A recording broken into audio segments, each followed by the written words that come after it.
Aujourd'hui, nous nous proposons de nous rejoindre pour cette visio qui durera 45 minutes à 1 heure autour du titre pro d'assistant de direction, assistant ou assistante de direction. Donc, je suis accompagnée de Madame Béguet qui est spécialisée dans le domaine et enseignante dans le domaine. Alors, il y a eu un petit souci de caméra ce soir, mais qui nous entend bien et qui pourra répondre à toutes vos questions. Tout à fait, pas de souci. Alors, je suis donc Marielle Béguet, j'ai 55 ans. J'ai pas toujours été prof et formatrice. C'est un choix, parce qu'il y en a qui sont masos, qui choisissent de devenir prof et formateur sur le tard. J'ai travaillé dans différents secteurs d'activité. J'ai été responsable de structure. Et j'ai moi-même une structure de formation au chef d'entreprise aujourd'hui. Je suis intervenue pour l'éducation nationale sur du post-bac et du bac. J'ai travaillé pour des organismes de formation privés. J'ai travaillé aussi pour le GRECA, enfin pour certains établissements du GRECA. Et effectivement, le titre pro, c'est quelque chose que je connais bien puisque j'ai travaillé dessus plusieurs fois. J'ai l'avantage d'avoir travaillé, donc avoir certaines connaissances. Moi, je suis prête à partager mes expériences, mes connaissances sur le sujet avec tout le monde.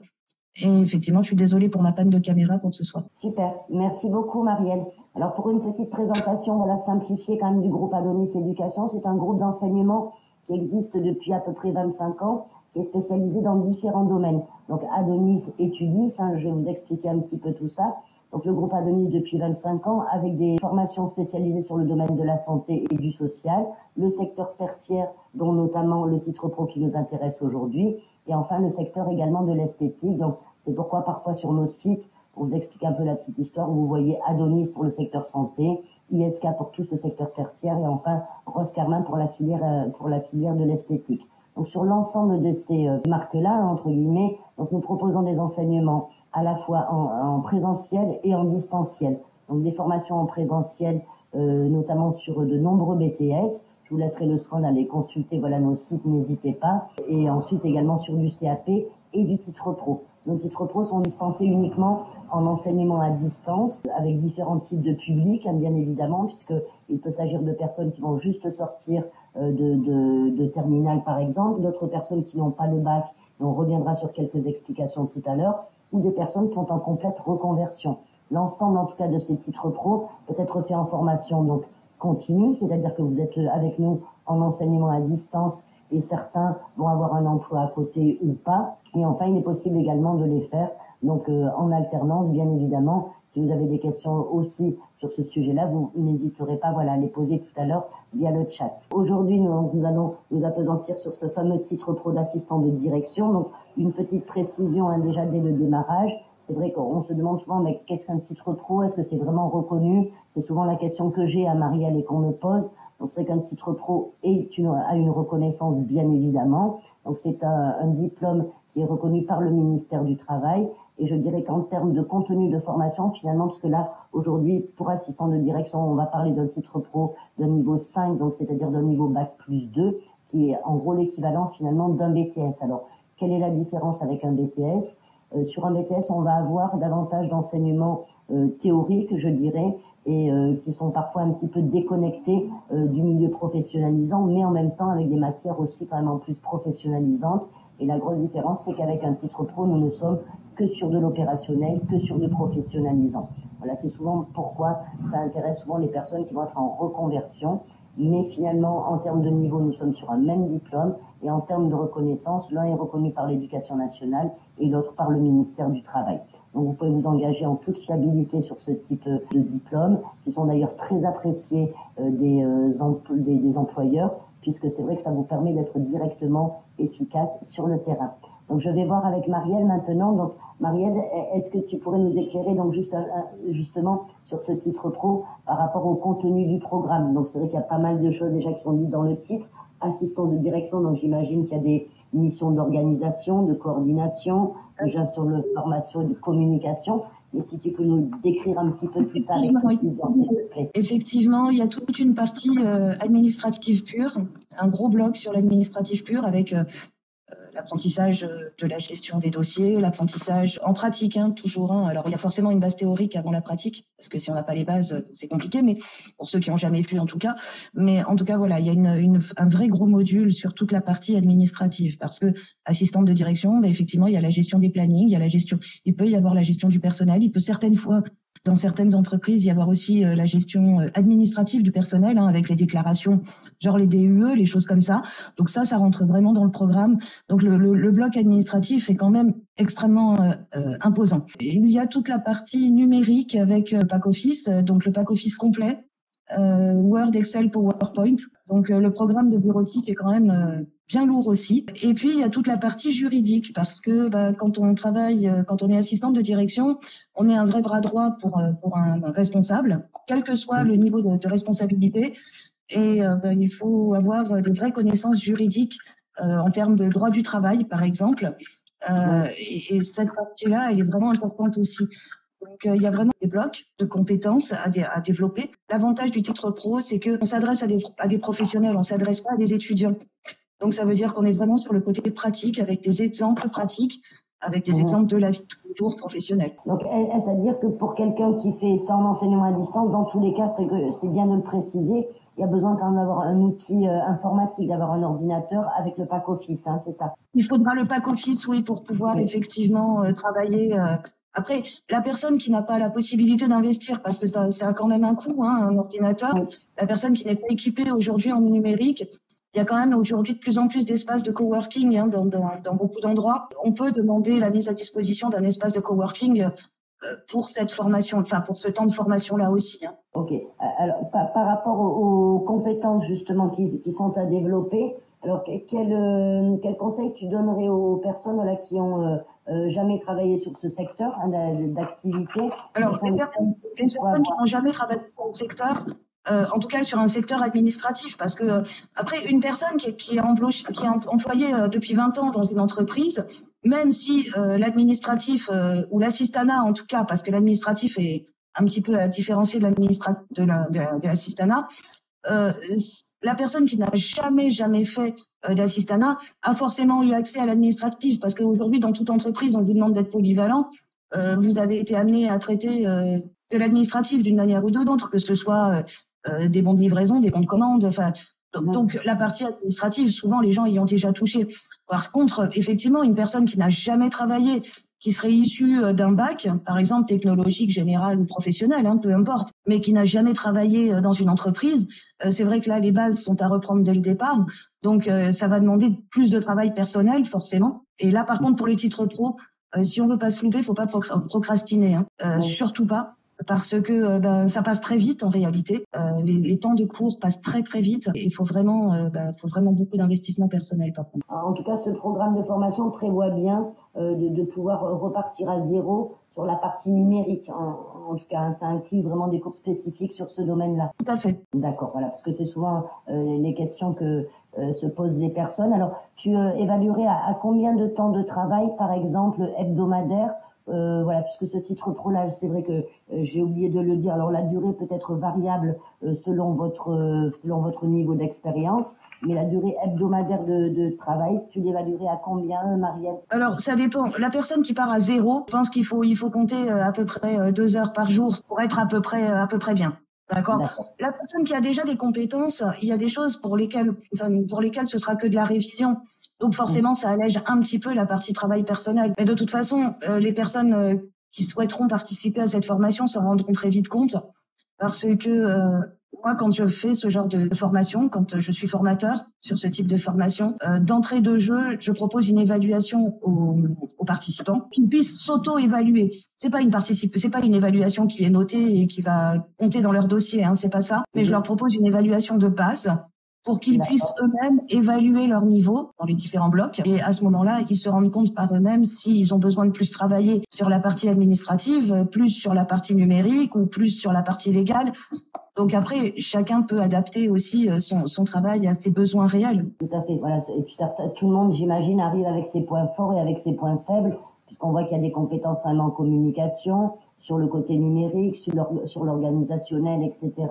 Donc je pense que lorsqu'on a une expérience en entreprise, on a forcément développé au moins un des aspects de ce titre pro quand même. Tout à fait. Et puis bon, quand on travaille en entreprise, normalement, le schéma de communication, on le pratique, a priori. Bien sûr. Et puis dans la vie de tous les jours aussi, de toute façon. Donc cette partie communication, c'est vrai qu'elle est importante quand on est assistante de direction, parce que forcément, on est un peu le lien entre le directeur dont on est l'assistante et le reste des équipes. Donc, c'est vrai que ce schéma de communication et cette partie communication, elle est vraiment importante pour avoir un bon relationnel et pour pouvoir optimiser, j'ai envie de dire, l'efficacité des équipes. Normalement, le schéma de communication, tout le monde le connaît ou tout le monde le pratique, même si on ne sait pas mettre des mots dessus. Alors, c'est vrai que je pense que chaque métier a ses difficultés, Marielle. Quelles seraient les difficultés que tu mettrais en avant, voilà, pour ce type de métier-là, et en quoi cette formation va préparer les personnes à faire face aux difficultés de ce métier? Alors, la vraie difficulté, c'est la polyvalence et la capacité. Alors, la polyvalence, déjà, la capacité à travailler en équipe, ce qui n'est pas évident pour tout le monde, et pas dans toutes les situations d'ailleurs, parce que y a des fois où c'est très facile de travailler en équipe et puis d'autres fois un peu moins, selon les structures, selon voilà. Donc c'est vrai que la polyvalence, c'est quelque chose de vraiment important. La capacité à travailler en équipe peut être une vraie difficulté, et c'est surtout la capacité à pouvoir effectuer plusieurs tâches à la fois en résistant à la pression et au stress. Parce que selon l'entreprise dans laquelle vous allez travailler ou le directeur avec lequel vous allez être amené à collaborer, certains, il leur faut tout pour avant-hier parce que ils gèrent pas leur temps, ils gèrent pas, voilà. D'autres qui sont ultra organisés, mais ils vont vous coller la pression parce que le dossier, quoi qu'il arrive, il va falloir qu'il soit rendu le vendredi soir à 17h, et ça sera pas 17h02, ça sera 17h. Donc c'est vrai qu'il faut être capable de faire face à plusieurs tâches en même temps et de gérer la pression au quotidien. Oui, effectivement. Après, tout dépend aussi du style d'entreprise dans lequel on travaille également. D'ailleurs, donc sur cette question-là, on reviendra après sur les aspects pédagogiques. Sinon, donc en termes de débouchés, qu'en est-il, Marielle? Alors, j'imagine qu'on peut travailler dans tout type de structure, que ce soit le commerce, l'administratif, l'industrie, dans des plus ou moins grosses entreprises, mais est-ce que tu voudrais nous citer certains milieux en particulier? Aujourd'hui, moi, je sais que les TPE, par exemple, recrutent de plus en plus d'assistantes de direction. Alors, et c'est pour ça que j'insiste bien sur le terme assistante de direction, d'accord, et pas secrétaire, d'accord. De plus en plus de TPE embauchent des assistantes de direction, donc des vraies assistantes de direction, simplement parce que les responsables de ces entreprises-là préfèrent effectivement déléguer toute cette partie administrative, gestion des équipes, à l'assistante de direction pour pouvoir, eux, être opérationnels sur le terrain en réalité. Et alors, il faut quand même savoir que pour la petite anecdote, le salaire des assistantes de direction a été réévalué, je dirais au niveau national, alors c'est une moyenne, bien entendu, mais a été réévalué ces derniers temps parce que justement, ils se sont rendus compte que c'était pas juste une secrétaire, quoi. Voilà, c'est vraiment la personne clé, parce que c'est vrai que quand il y a des déplacements, une organisation de projet, etc., si les choses sont pas cadrées, organisées, ça peut compromettre en tout cas mettre en péril des semaines de travail ou des mois de travail, j'imagine, dans certains domaines. Et donc le salaire pour un débutant ou une débutante se situe aux alentours de, alors ça dépend des entreprises, mais ça dépend des entreprises, mais aujourd'hui, dans la majorité des cas, on va dire dans 90% des cas, une débutante, alors je vais parler en net parce que je pense que ça parlera plus aux gens. Si aujourd'hui on regarde en net, on trouve en moyenne un salaire net de 1 900 € par mois. Ok, ce qui est intéressant. Débutant, un démarrage, voilà, exactement, tout à fait. Pour un niveau de bac+2, c'est parfait.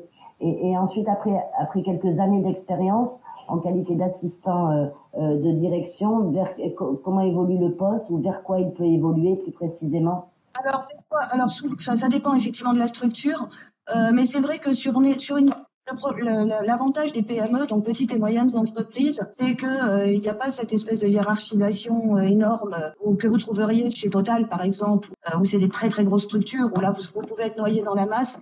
En réalité, vous devenez très vite, vous pouvez devenir au bout de quelques temps, selon vos souhaits, bien entendu, on ne vous oblige pas à le faire, vous ne pouvez pas le faire sur la gorge. Et c'est vrai que dans la majorité des cas, vous pouvez obtenir des postes à responsabilité, de vrais encadrements ou de choses comme ça. Des responsables administratifs ou des responsables... Avec des encadrements d'équipe, ou avec la responsabilité d'un service administratif complet ou avec ce genre de choses. Et là, effectivement, forcément, les salaires augmentent en même temps que vos compétences. Merci beaucoup en tout cas, Marielle, voilà pour ce point-là. Ensuite, après, alors comme on était sur la question là du contenu de formation, les débouchés, on pourrait peut-être aborder aussi maintenant la question, j'ai oublié de le faire sur le contenu de formation, la question de l'évaluation, Parce que c'est vrai que sur un BTS, on sait qu'on passe ses épreuves en épreuve terminale à la fin des 2 ans, qu'il va y avoir des stages, etc. Alors, qu'en est-il par rapport au titre pro de l'évaluation? Comment est-ce qu'on sait qu'on a son titre pro? Quel est le type d'examen auquel va être soumis l'apprenant? Alors, il y a plusieurs épreuves, d'accord. Il y a des épreuves écrites, comme dans tout examen, avec effectivement des dossiers à traiter en tant qu'assistante de direction. Donc, vous êtes en situation professionnelle avec des dossiers à traiter. Donc, ça peut être de la planification, de la gestion de personnel. Voilà, il y a un sujet. Les sujets sont pas toujours les mêmes, bien entendu. Et il y a une partie effectivement à l'oral où on vous demande de présenter un dossier d'entreprise. Donc ça veut dire que vous vous appuyez sur une expérience professionnelle et que vous développez autour de cette expérience professionnelle. Ce dossier à l'oral, en fait, il faut quand même savoir que ça a un impact réel sur l'obtention ou pas du titre professionnel parce que c'est quand même un très très gros coefficient. Et donc c'est pourquoi il est recommandé de réaliser des stages. Alors les stages ne sont pas obligatoires désormais sur les titres pro. Néanmoins, bien sûr, je pense que tu conseilles également vivement de réaliser le plus de stages possible. Alors, moi qui suis formatrice pour des chefs d'entreprise, je vais répondre à ça. C'est en forgeant qu'on devient forgeron. Je pense que ça dit tout en réalité. Parce que même si je donne des cas pratiques en cours, pendant les heures de formation, même si je donne des cas pratiques, les cas pratiques en question, ça reste du virtuel, ça reste de l'abstrait. On les travaille sur le papier, même si on les travaille de manière numérique, mais on les travaille sur le papier. La vraie vie, c'est l'entreprise. Quand on est assistant de direction, c'est pas le papier en réalité. Donc effectivement, moi les stages, je les recommande à 2000%. Donc voilà, bien sûr, y compris dans votre formation au sein d'Adonis Éducation, vos conventions de stage, bien évidemment, ainsi que l'organisation, vous l'aurez compris, de vos enseignements. Et nous avons également l'avantage de pouvoir être également centre d'examen, d'avoir l'habilitation. Donc vous passez également vos examens directement au sein de nos centres. Et ce sont des formateurs professionnels qui font partie du jury. Tu as toi-même été jury d'examen, il me semble, Marielle. Jury l'année dernière pour le TP assistante médico-sociale. Pour résumer, une mise en situation finalement, avec une étude de cas, et enfin un oral qui est prépondérant. C'est ça. Alors, pour moi, pour les apprenants, moi, je peux les aider à préparer l'examen, je peux les aider à préparer les dossiers. Le vrai conseil que je peux leur donner, c'est de ne pas y prendre à la dernière minute. Réellement. Oui. C'est des dossiers, il faut vraiment que ce soit des dossiers professionnels. Et donc d'engager les stages le plus tôt possible pour celui ou celle qui n'aurait pas déjà une véritable expérience, qu'on a aussi parfois. On l'a dit tout à l'heure, des personnes qui vont avoir une vraie expérience, par exemple, d'assistant de direction, mais qui n'en ont pas le titre et qui souhaitent valider le titre. Dans ce cas-là, j'imagine que le dossier peut s'appuyer sur cette expérience certaine. Et en revanche, ceux qui viennent de notre domaine, bien entendu, là, on les encourage à faire des stages le plus rapidement possible. Alors effectivement, même la personne qui a une expérience en entreprise, quelle que soit cette expérience, encore une fois, moi je fais aucun clivage par rapport aux expériences passées. Toute personne, même si elle a déjà travaillé en entreprise, si elle n'a jamais été assistante de direction, bien sûr qu'elle aura des bases, bien entendu, mais encore une fois, sans stage pratique, pas une réelle idée de ce qu'est réellement cette profession. Et forcément, pour ce dossier professionnel à présenter à l'examen, il manquera quelque chose. Merci beaucoup, Marielle. Alors, est-ce que vous avez des questions concernant cela? Comment Adonis Éducation vous accompagne à travers tout cela? Donc, on l'a dit, ce sont des enseignements à distance. Donc, cela veut dire que vous bénéficiez d'un espace interactif au sein duquel vous allez retrouver toutes les ressources nécessaires. Donc, c'est-à-dire cours, bien évidemment, qui sont consultables et qui vont être imprimables également. Ensuite, vous aurez donc véritablement un accompagnement quant à la progression pédagogique, c'est-à-dire que parfois, ce qu'il est difficile de savoir mettre en œuvre pour quelqu'un qui est en enseignement à distance, ça va être l'organisation justement des chapitres, des différentes matières, combien de temps il faut y consacrer. Donc, c'est vrai que pour tout cela, vous êtes aidé grâce à un planning. Vous avez donc chaque semaine un planning qui s'affiche avec les différentes matières que vous avez à travailler. Donc, on l'a dit tout à l'heure, le temps de travail estimé n'est pas énorme, puisqu'on était, alors tout dépend du niveau, mais on peut se dire entre 2 et 4 heures par semaine. La formation, je le rappelle, donc dure sur 8 mois pour les personnes qui sont en formation continue, c'est-à-dire qu'ils ne sont pas en apprentissage, en contrat d'alternance. Et pour les personnes en contrat d'alternance, on est plutôt sur une durée de 18 mois, donc avec une vraie expérience au sein d'une entreprise. Donc vous avez ce planning-là hebdomadaire qui permet de vous guider, bien évidemment. Au fur et à mesure de vos apprentissages, bien sûr, vous vous reportez à vos ouvrages. Et lorsque vous avez des questions concernant certaines notions qui n'auraient pas été comprises ou sur lesquelles vous avez un doute, vous avez accès à un forum sur lequel vous pouvez communiquer avec vos formateurs, c'est-à-dire poser vos questions, et le formateur répond à toutes vos questions dans un délai de 24 à 48 heures. Ce qui est intéressant également, c'est que vous pouvez assister, voir un fil de discussion dans les questions posées par les autres apprenants et les réponses qui leur sont faites. Donc ça permet bien souvent soit de vous réinterroger sur le sujet, vous dire voilà, j'avais pas tout à fait compris les choses comme ça, ou au contraire de vous conforter dans le sens de votre compréhension. Ensuite, bien évidemment, l'idée, tout à l'heure, nous avons parlé d'épreuves terminales pour valider bien sûr ce titre pro là. Il est bien évident que vous êtes mis en situation également bien avant, c'est-à-dire que vous avez en gros un devoir tous les 15 jours à nous retourner, devoir pour lequel vous recevrez donc bien sûr une note pour que vous arriviez à vous situer par rapport au niveau atteint, et bien sûr une correction type. Et enfin, donc selon les formules que vous choisissez, vous avez également un référent pédagogique qui va être le même tout au long de votre formation et avec lequel vous allez pouvoir prendre des rendez-vous à raison d'une fois par mois pour évoquer tout ce que vous souhaitez voir avec lui, que ce soit la question de vos stages, de contenu de formation, d'organisation, de vous aider également par exemple sur la gestion de votre durée de travail. Donc là, vous pouvez échanger sur toutes les thématiques avec ce formateur-là. Et ensuite, bien sûr, en fin de période, nous l'avons vu, vous avez bien sûr vos épreuves que vous passez en présence d'un jury, les épreuves écrites et les épreuves orales. Donc voilà en gros pour l'accompagnement, mais je vous invite également bien sûr à consulter le site, encore une fois, pour pouvoir voir ce détail-là, ce site donc Étudis, sur lequel vous retrouvez nos enseignements à distance. Et vous avez donc également la possibilité, bien sûr, de m'envoyer un mail et me donner, bien, si vous le souhaitez, votre numéro de téléphone pour que je puisse vous recontacter. Ensuite, je vois qu'il y a une question de la part de Vincent. Je vous remercie, Vincent, pour votre question. Y a-t-il des aspects financiers dans la formation? Le programme paraît très vaste. Alors, des aspects financiers, vous voulez dire en termes de contenu pédagogique? Oui, tout à fait. Alors, Marielle va pouvoir nous répondre. Donc, Marielle, est-ce qu'il y a un aspect gestion financière sur ce titre? J'imagine qu'il y a quelques notions. Il y a un aspect de gestion financière. Après, on ne demande pas que vous deveniez des comptables confirmés ou des experts comptables. C'est juste la gestion financière effectivement liée à l'entreprise. Alors, c'est la gestion financière de base, savoir rapprocher des comptes, savoir tenir une comptabilité de base. Mais j'ai envie de dire, ça, vous le faites déjà chez vous. Là, vous avez effectivement par contre des notions de comptabilité parce qu'on ne traite pas les structures d'une entreprise comme on traite sa propre comptabilité, bien entendu. Mais les notions, c'est des notions de base. On ne vous demande pas d'arriver jusqu'au bout. D'accord, oui. Après, c'est vrai que voilà, c'est pas une spécialité de ce titre pro-là. Vous l'aurez compris, Vincent. Merci beaucoup en tout cas. On va vous demander simplement pourquoi cette notion de base de gestion. Simplement parce que vous allez être amené, par exemple, à gérer les notes de frais, à gérer les déplacements professionnels, à gérer toutes ces choses-là. Vous pouvez être amené à gérer certains achats aussi ou de l'événementiel avec l'organisation d'un repas ou d'une soirée ou que sais-je encore. Et ça, il faut pouvoir le gérer, il faut pouvoir le budgéter et ça, il faut apprendre à le faire, tout simplement. Bien sûr. Et j'imagine que la tâche comptable, entre guillemets, financière, est peut-être plus étendue si on est dans une petite entreprise également, où on peut être peut-être amené à faire le règlement de factures, certaines factures, etc.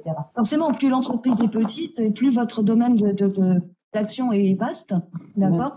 Et surtout, plus on vous demande d'être polyvalent et voilà. Parce que, encore une fois, on compte sur vous, c'est vous le pilier, après le responsable.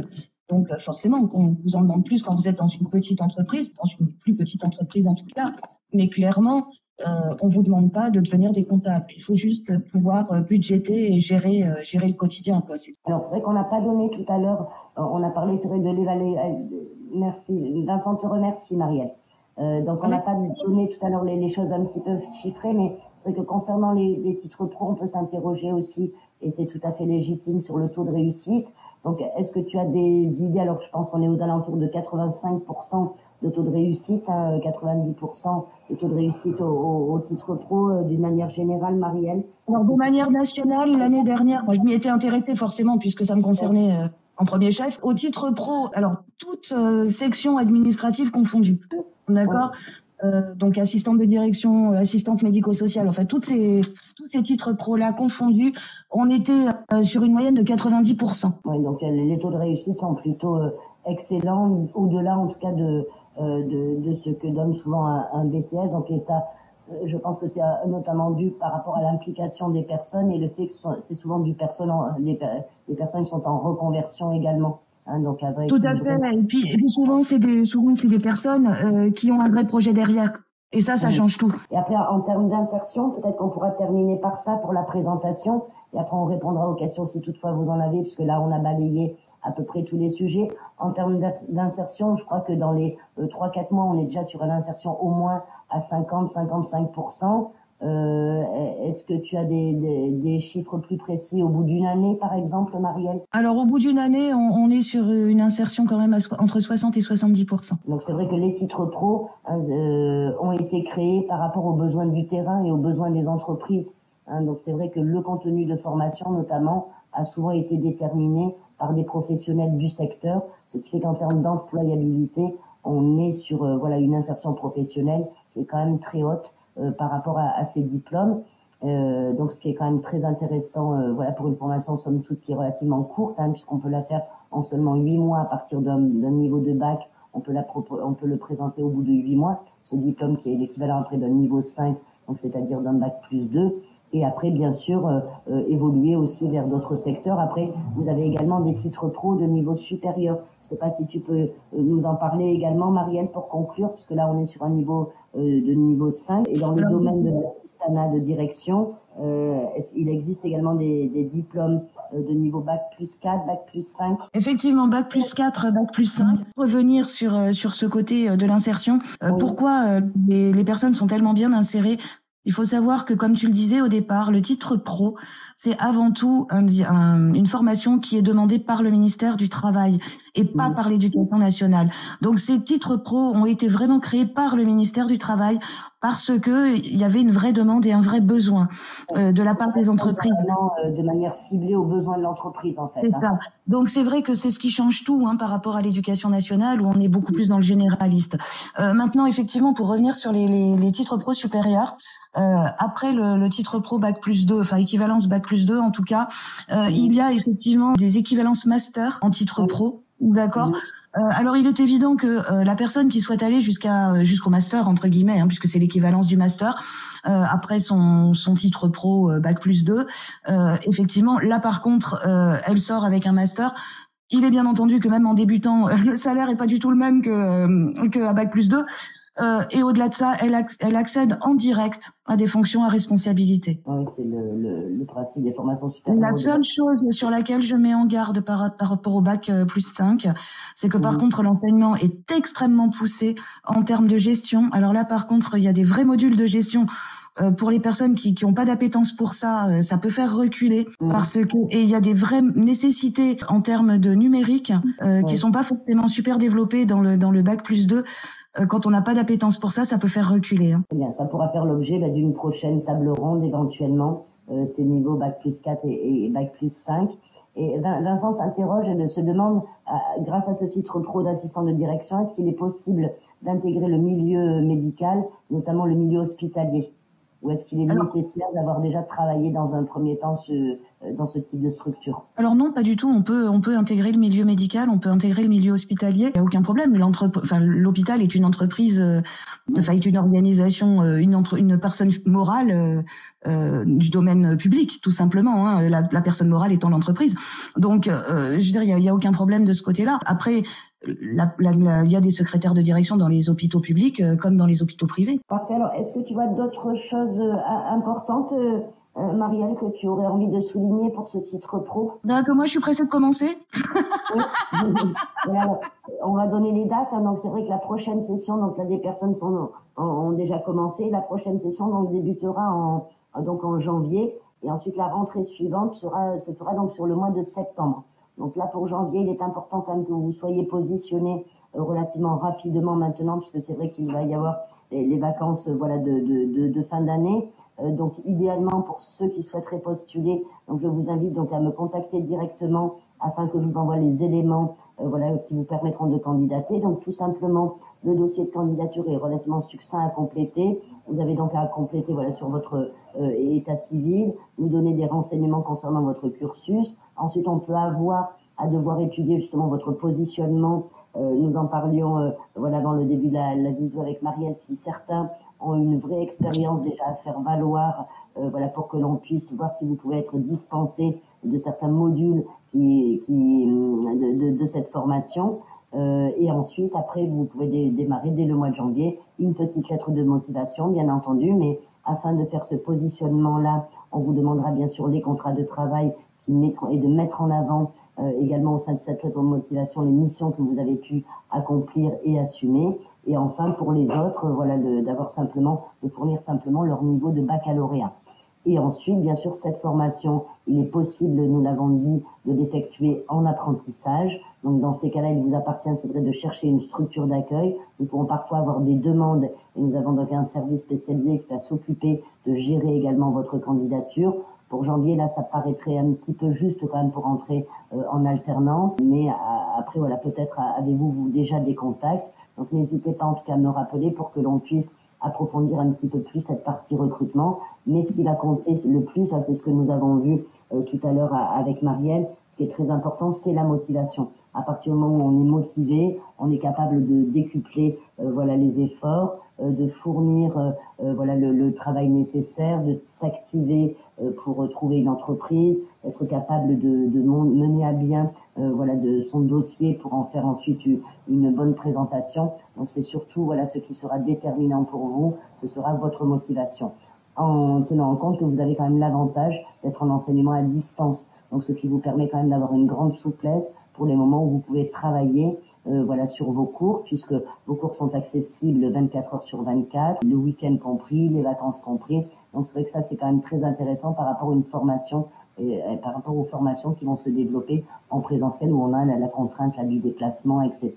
Donc pour les étudiants, je sais que très souvent ceux que j'ai au téléphone, ils me disent que ça leur permet de travailler plus longtemps et de mieux s'organiser grâce à cette souplesse-là. En tout cas, moi de mon côté, je reste à votre écoute, bien sûr, pour étudier toutes ces questions-là de candidature.